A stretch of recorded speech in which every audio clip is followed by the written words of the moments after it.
Hi friends, welcome back to my channel Pushpaji kitchen. ఈరోజు మనము ఒక మంచి breakfast and evening snack recipe చేయబోతున్నాము. అదేంటంటే, మనం ఎప్పుడైనా ఇడ్లీలు చేస్తే అవి మిగిలిపోతే ఏం చేయాలో తెలియనప్పుడు ఈ విధంగా ఇడ్లీలతోటి ఉప్మా చేయండి. చాలా బాగుంటుంది. ఇడ్లీ కంటే ఇలా ఉప్మా చేసుకుంటేనే చాలా టేస్టీగా అనిపిస్తుంది. మరి మీరు కూడా ఒకసారి ట్రై చేయండి. ఇక్కడ నాకైతే 4 ఇడ్లీలు మిగిలిపోయాయి. వాటిని ఈ విధంగా స్మాష్ చేసి తీసుకోవాలి. ఇలా రెడీగా పక్కన ఉంచుకోవాలి. ఇప్పుడు స్టవ్ ఆన్ చేసుకొని కడాయి పెట్టుకొని అందులో 1 టేబుల్ స్పూన్ వరకు ఆయిల్ వేసుకోవాలి. ఆయిల్ వేడైన తర్వాత ఇందులో 1/2 టీ స్పూన్ వరకు ఆవాలు, 1/4 టీ స్పూన్ వరకు జీలకర్ర, అలాగే 1/2 టీ స్పూన్ వరకు మినప్పప్పు, 1/4 టీ స్పూన్ వరకు శనగపప్పు వేసుకొని వీటిని కలుపుతూ కొద్దిగా ఫ్రై చేసుకోవాలి.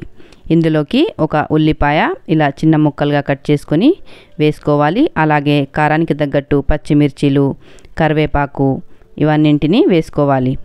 వీటిని వేసుకున్న తర్వాత ఒకసారి కలిపేసుకోవాలి. అలాగే వెంటనే కొన్ని పల్లీలు కూడా వేసుకోవాలి.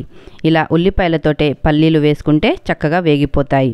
అందుకని ఉల్లిపాయలు వేసిన తర్వాత పల్లీలు వేసుకొని 1 నిమిషం పాటు కలుపుతూ ఫ్రై చేసుకోవాలి. ఆ తర్వాత ఇందులోకి కొన్ని కాజులు వేసుకోవాలి. కాజులు ఆప్షనల్ మాత్రమే, ఉంటే వేయండి, లేదంటే స్కిప్ చేయొచ్చు. వీటిని కూడా కలుపుతూ 1 నిమిషం పాటు ఇలా ఫ్రై చేసుకోవాలి. ఇలా కొద్దిగా ఫ్రై అయిపోయిన తర్వాత ఇందులోకి 1/4 టీ స్పూన్ వరకు పసుపు వేసుకొని ఒకసారి కలిపేసుకోవాలి.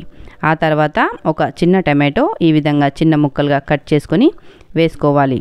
ఒకవేళ టమాటో ఇష్టం లేకపోతే స్కిప్ చేయొచ్చు, కానీ టమాటో వేసుకుంటే పుల్ల పుల్లగా చాలా బాగుంటుంది. అలాగే ఉప్పు తగినంత వేసుకోవాలి. గరం మసాలా కొద్దిగా వేసుకోవాలి. గరం మసాలా వేసుకుంటే టేస్ట్ చాలా బాగుంటుంది. ఇవన్నీ వేసుకున్న తర్వాత ఒకసారి కలిపేసుకొని మూత పెట్టేసి లో ఫ్లేమ్లో 1 నిమిషం పాటు టమాటోని చక్కగా మగ్గించుకోవాలి. ఇప్పుడు 1 నిమిషం తర్వాత చూద్దాము. చూడండి, టమాటో చక్కగా మగ్గిపోయింది కదా. ఇప్పుడు మనం ముందుగా స్మాష్ చేసి పెట్టుకున్న ఇడ్లీలని వేసుకోవాలి. ఇలా స్మాష్ చేసుకున్న ఇడ్లీలు వేసుకొని అలాగే కొత్తిమీర కూడా వేసుకొని ఇదంతా కలిసిపోయేలా బాగా కలిపేసుకోవాలి. చూడండి, వీడియోలో చూపించినట్టు ఇలా చక్కగా కలిపేసుకోవాలి. ఇక మన ఇడ్లీతో ఉప్మా రెడీ అయిపోయింది. వేడివేడిగా ఒక ప్లేట్లోకి తీసుకుందాము. చూశారు కదా ఇడ్లీలతో ఉప్మా చేయడం. ఈ ఉప్మా చేయడం చాలా ఈజీ, టైం కూడా ఎక్కువగా పట్టదు. మరి ఈసారి మీ ఇంట్లో ఎప్పుడైనా ఇడ్లీలు మిగిలిపోతే ఈ విధంగా ఉప్మా రెసిపీని ట్రై చేయండి.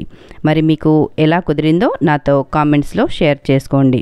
మరి ఇడ్లీ కంటే కూడా ఈ ఉప్మా చాలా టేస్టీగా ఉంటుంది. అలాగే దీనికి చట్నీ కూడా అవసరం ఉండదు. మరి ఈ రెసిపీ నచ్చినట్టయితే తప్పకుండా లైక్ చేయండి. అలాగే మీలో ఎవరైనా నా ఛానల్ని ఫస్ట్ టైం చూసినట్టయితే ప్లీజ్ సబ్స్క్రైబ్ చేసుకోండి. మీ ఫ్రెండ్స్కి, రిలేటివ్స్కి షేర్ చేయండి. Thank you.